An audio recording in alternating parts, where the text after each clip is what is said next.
Bonsoir à tous, bienvenue et merci d'avoir choisi TNTV. Tout de suite, le sommaire de ce mardi 18 février. Une centaine de familles bloquées par les intempéries à Mahina, c'était hier. En cause, un pont qui s'est affaissé après les fortes pluies. Si la situation est revenue à la normale, les habitants de ce quartier privé vont devoir trouver une solution à plus long terme. Comment les entreprises du Fénois se sont emparées de l'intelligence artificielle. Deux entreprises nous ont ouvert leurs portes ce matin pour mieux comprendre son utilisation. Une utilisation encore timide en Polynésie. C'est pourquoi la CCISM a organisé cet après-midi une conférence menée par Kay Rayé, consultante en management et intégration de l'IA. Elle est notre invitée ce soir. Et puis nous nous intéresserons à ces sociétés du Fénois qui ont trouvé la solution pour éviter le gaspillage. Focus sur l'agro-transformation ou comment nos produits agricoles sont-ils valorisés jusque dans nos assiettes. C'est à voir dans ce journal.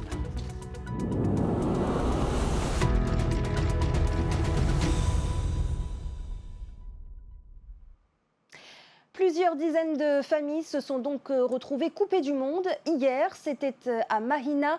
Les fortes pluies ont causé l'affaissement d'un pont. La circulation a été rétablie depuis grâce à l'intervention de la commune. Mais les résidents de ce quartier privé vont désormais devoir trouver une solution à plus long terme. Matai Horei, Laure Philibert. 20h16, la libération après plusieurs heures bloquées de l'autre côté de la route. Les habitants d'une partie du quartier Matavei à Mahina se sont retrouvés pris au piège après l'affaissement de ce pont qui passe au-dessus d'un petit cours d'eau. Un incident dû aux fortes pluies qui ont abîmé les berges. Et à chaque grosse pluie, ça déborde. Quand ça déborde, ça fait des dégâts. Même si c'est un tout petit, mais sacré dégâts. On savait un peu, tout le quartier, que un jour ou l'autre, ça va arriver. On était nombreux quand même sur le pont à faire des allers-retours, récupérer l'autre côté les motois, voilà, et les amis. Les travaux de déblaiement et de consolidation ont duré toute la journée de lundi et une partie de la soirée. Mais les installations sont provisoires. Une habitation est fragilisée. J'ai été saisi à midi et demi. C'est une conjoncture d'éléments, puisque avec les fortes pluies que nous avons eues, on a bien vu sur l'état des lieux que le béton au fond du ruisseau, malheureusement, n'a pas tenu, et puis l'eau a raviné en dessous, ce qui a provoqué l'affaissement du pont. Et puis bon, le maire, il a pour mission de sauvegarder les vies humaines et faire en sorte que les populations puissent aller venir en toute sécurité du lieu d'habitation et en dehors du lieu d'habitation. Donc c'est la raison pour laquelle on a dépêché nos équipes. C'est pas faute d'avoir prévenu les autorités par rapport à ce qui se passe. Toujours est-il que je n'ai pas attendu, comme d'habitude. On a pris les devants, étant donné que la commune ne dispose pas d'excavatrices, donc de grandes dragues. Donc j'ai fait appel à une société privée pour nous aider et c'est ce qui s'est passé. Les riverains ont prévu de se réunir dans les jours qui viennent pour s'accorder sur le financement de l'entretien des infrastructures collectives du quartier. Et les intempéries ont causé d'autres dégâts à Paea. Les fortes pluies ont provoqué la chute de plusieurs poteaux électriques. Oraromatei Maupiti est coupé du monde depuis dimanche. Le mauvais temps empêche les rotations aériennes et maritimes. La piste serait également endommagée. Alors quelles sont les prévisions météo pour les prochains jours? Réponse avec Kenji Flore, prévisionniste à Météo France. On l'écoute. Aujourd'hui à 15h, donc on est repassé en jaune forte pluie sur Île du Vent. Donc on a vu l'amélioration qu'on a pu voir un petit peu aujourd'hui déjà avec des pluies qui sont beaucoup moins présentes. Et donc c'est une tendance qui devrait continuer encore à s'observer pour les prochaines heures et pour demain également.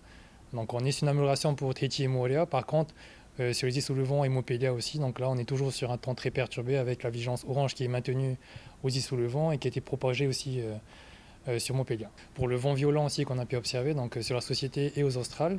Donc ces vigilances ont été maintenues au niveau des Australes, donc notamment sur les régions de Tubuai et Revae pour le vent fort et ainsi que Rapa, où on attend encore des rafales qui pourraient facilement avoisiner les 90 voire 100 km/h.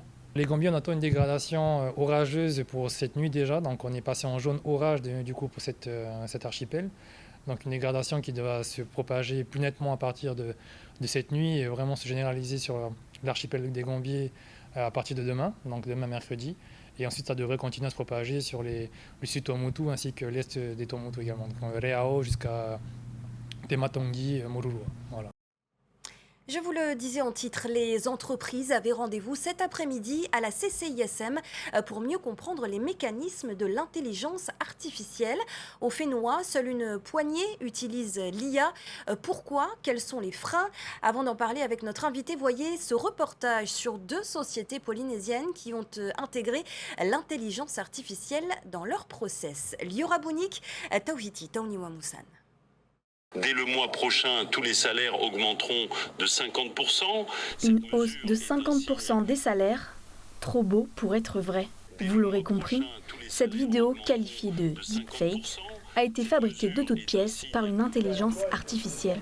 On prend une vidéo où il est tout seul, donc là c'est une interview. Du coup on fait ce qu'on appelle du lip sync, c'est-à-dire qu'en fait on va synchroniser le texte qui a été généré avec sa voix, avec son timbre de voix, avec la vidéo. Donc en fait au niveau de ses lèvres il y a une modification de la vidéo qui est faite et après on colle les deux et voilà, ça donne ce résultat. Donc ça c'est quelque chose qui est très accessible, qu'on peut faire très rapidement. En 10-15 minutes on peut faire quelque chose de similaire. Spécialisée en cybersécurité, cette entreprise connaît bien ce genre de dérive. Son rôle, protéger les données de ses clients. Et pour ce faire, l'intelligence artificielle s'avère être un précieux outil. Ces outils-là, en fait, ils vont nous permettre d'agréger énormément de données et de faire une analyse rapide. Donc pour l'instant, on va essayer de gagner du temps en utilisant l'IA. Là où l'humain, il va mettre 10 heures pour analyser un certain nombre de données. L'IA, elle va pouvoir le faire beaucoup plus rapidement et de manière maintenant assez fiable. Une efficacité très pratique dans de nombreux domaines, et notamment celui de la sécurité et de la surveillance. Et on travaille avec les communes notamment sur de la vidéosurveillance urbaine avec l'intelligence artificielle qui permet de détecter des mouvements de foule par exemple, des bagarres, des choses comme ça, des sens interdits. On peut aller sur la lecture de plaques aussi. Donc c'est très intéressant et ça permet aux agents justement d'être beaucoup plus focus sur dès qu'il se passe quelque chose. Du côté des petits entrepreneurs, ce monde artificiel est encore peu connu, à l'exception du très célèbre ChatGPT, la référence. Pour Tahia, cet outil lui permet d'adapter sa communication à son public cible. Alors de manière pratique, on utilise l'IA pour reformuler, si vous voulez, un texte pour du contenu sur les réseaux sociaux. Donc on lui donne l'idée principale et on essaie d'ajuster le texte pour pouvoir cibler au mieux l'audience voulue. Si l'utilisation de l'IA en Polynésie est encore marginale, elle suscite plus que jamais la curiosité des entreprises.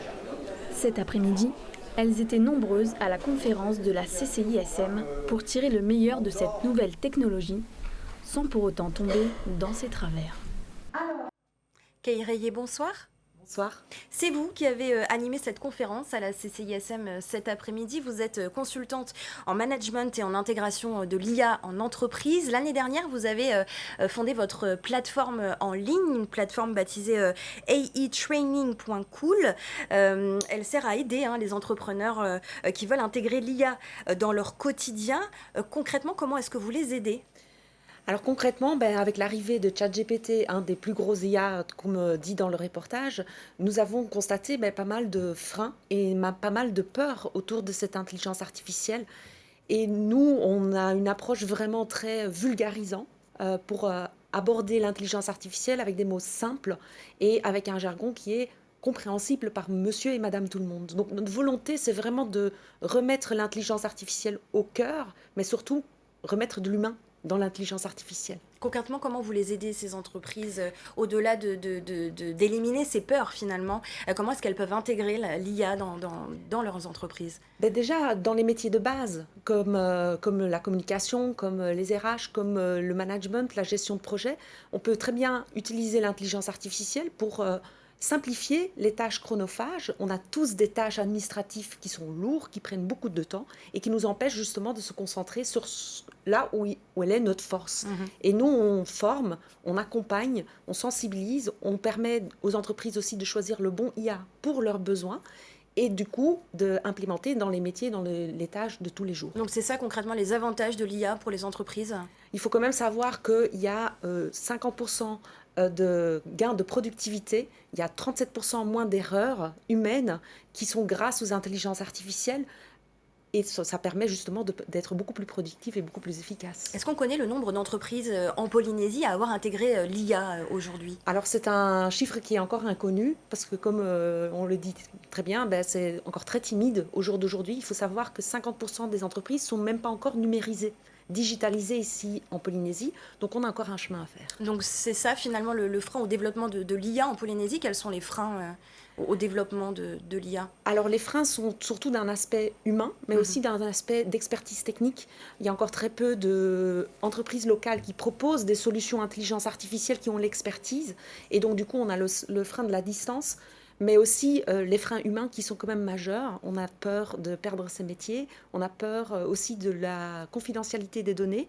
L'aspect cyberattaque et l'aspect sécurité des données sont quand même au cœur des sujets. Justement, j'allais en parler, Kaireye, comment il existe de la désinformation, de la manipulation, on le sait, avec l'intelligence artificielle. Comment limiter ces dangers de l'IA? Pour moi, la seule limitation qu'on peut avoir, c'est la limitation humaine, de rendre tout le monde responsable, de comprendre comment l'utiliser et de justement empêcher l'IA de grandir dans un endroit où on n'a pas envie de le faire grandir. Il faut savoir qu'une intelligence artificielle, elle fonctionne avec tout ce qu'on lui donne. Elle va se modéliser selon les données qu'on va lui donner. Donc c'est tout à fait à nous d'être vigilants et de l'utiliser avec éthique et responsabilité. Vous l'avez dit tout à l'heure, il y a aussi des dangers pour les emplois. C'est déjà actuellement le cas dans beaucoup d'entreprises dans le monde. Je vais prendre pour exemple notre métier de journaliste. Est-ce que réellement ce secteur est menacé? Pour moi, il y a un changement, une transformation qui est en train de se faire. Alors menacé, je dirais non. Par contre, elle va être transformée. Pour moi, l'intelligence artificielle va intervenir là où l'humain n'a pas forcément de plus-value à rajouter. Tandis que, en tant que journaliste notamment, vous avez toute votre plus-value humaine à rajouter. Donc on va plutôt se focaliser sur les relations, sur l'échange, chose que l'intelligence artificielle ne va pas pouvoir faire. Et continuez, allez-y. L'émotion est quelque chose qu'il peut que reproduire, il ne peut pas le vivre. Donc c'est à nous de le diriger vers une émotion humaine et de pouvoir, nous, se concentrer du coup sur les relations humaines. Donc l'IA a quand même ses limites. On le voit quand même, si elle tombe entre de mauvaises mains, ça peut être quand même un grand danger. Est-ce que la question qui se pose, universelle, l'IA pourrait se substituer à l'intelligence humaine? Alors pour le moment, il ne fait que reproduire des comportements humains. Donc pour le moment, il n'a pas cet aspect humain. Donc c'est là aussi c'est important de garder le contrôle sur l'intelligence artificielle et de nous décider qu'est-ce qu'on va en faire de cet outil. À nous finalement de rester alerte au quotidien. Exactement. C'est ça? Exactement. Je vous donne l'exemple par exemple d'une entreprise qui veut utiliser l'intelligence artificielle pour donner les bases de données de clients. Alors, il ne suffit pas tout simplement de faire un copy-paste d'un passeport, par exemple. C'est notamment tout ce qu'il faut éviter, c'est de neutraliser les données pour éviter que ça soit envoyé dans toutes les intelligences artificielles ou sur le web. Donc, c'est vraiment l'idée, c'est de responsabiliser et d'apprendre à utiliser cette intelligence artificielle à bonne échéance. C'est important que tout le monde s'y mette. Pour moi, c'est primordial. Merci beaucoup, Kaireye, d'avoir été notre invitée ce soir. Merci à vous. C'est une filière prometteuse. Au Fénois, l'agro-transformation est en marche. Il s'agit de valoriser nos produits agricoles directement chez le producteur et ainsi éviter le gaspillage. Objectif, ouvrir de nouvelles opportunités économiques et tendre vers l'autosuffisance. Pour mieux comprendre, deux structures nous ont ouvert leurs portes à Atimaono. Le reportage est signé Méré Teato. Des biscuits sucrés ou salés à base de farine de ourou, de coco, de manioc ou de patates douces. Dans cet atelier d'agrotransformation à Atimaono, on propose des gourmandises faites avec des produits du terroir. Ici, c'est le rayon vrac qu'on a mis en place à la boutique, à l'atelier. Parce que le but, en fait, pour nous, c'est non seulement de produire localement, mais c'est également d'éduquer le consommateur à mieux choisir leurs différents produits et avec une préférence pour des produits sans emballage. Donc on a véritablement envie de promouvoir en fait la consommation en vrac pour qu'on puisse en fait diminuer les déchets à recycler. Tout est calculé au gramme près. Après la pesée, direction le pétrin. On est en train de faire des crackers à la farine de ourou. C'est un biscuit salé parce qu'on a voulu mettre en valeur en fait la farine de ourou et le bon goût du ourou. Ici on a du cookie coco choco. Ce sont des petits cookies à base de farine de coco, du coco râpé. Et là on a utilisé le chocolat des Vanuatu.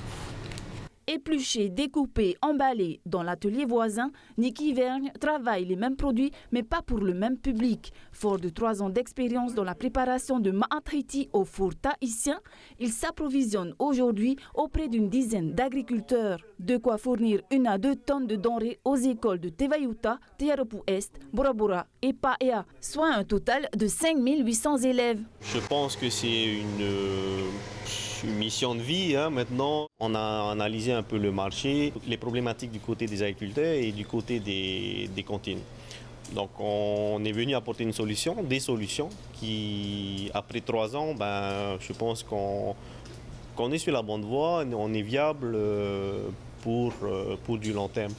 Aujourd'hui, c'est 200 kg de patates douces qu'ils devront traiter et conserver en chambre froide.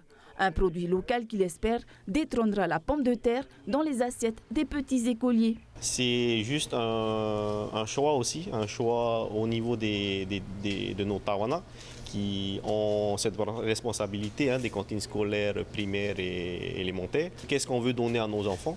Donc au lieu de donner des pommes de terre, des produits importés, on a nos produits à nous. Mais Niki livre aussi chaque semaine 500 kg de fruits à la cuisine centrale de Tevayuta.